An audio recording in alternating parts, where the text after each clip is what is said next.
Welcome back to Michigan Marksman. Today on the channel we're going to be doing a subsonic ammo test with my Banish K9. I got my KelTec P17 out here, which is able to take this 9K.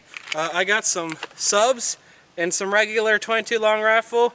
We're going to do a comparison test between using the suppressor versus the subs and the supers. Up first is 22 long rifle out of my short barrel KelTec P17. That's like a 4.5 inch barrel. We're going to do some baseline testing here with this 36 grain Supersonic. We're going to shoot one mag without a suppressor on and one mag with a suppressor on just to get some initial readings. Up first, no suppressor.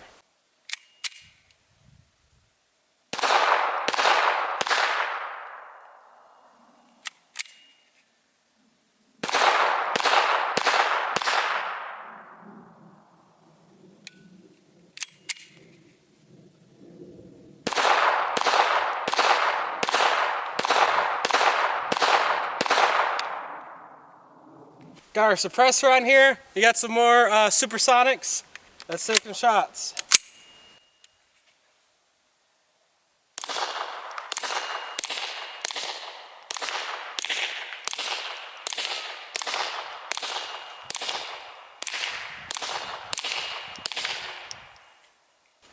Alright, we got the baseline decibels out of the way. Let's get our Subsonics loaded up and then start without suppressor and then shoot one with.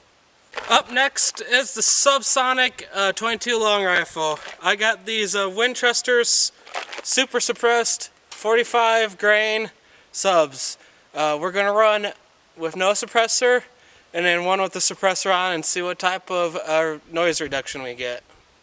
Alright, up first for the KelTec P17 is unsuppressed Subsonics.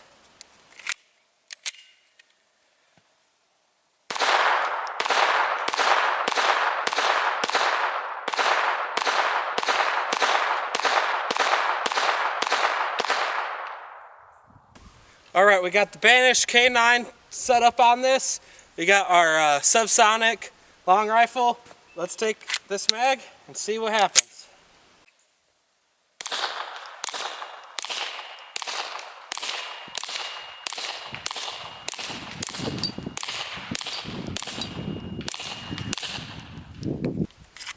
That was very quiet. Let's take a look at the numbers before I even make a determination, but I can honestly say those Subsonics were definitely quieter than the super suppressed and then just the subs by themselves. But let's take a look at the data and then we can make a big determination. Unfortunately, my phone app didn't really give good data on the decibels. It was really hard to compare, but I would say the Subsonic suppressed are definitely a lot quieter than the Supersonic suppressed. There is definitely a noticeable difference. But let me know what you think down below. We're going to be testing more suppressor stuff like this with subs and supers, so be looking for more. Just keep blasting, everybody.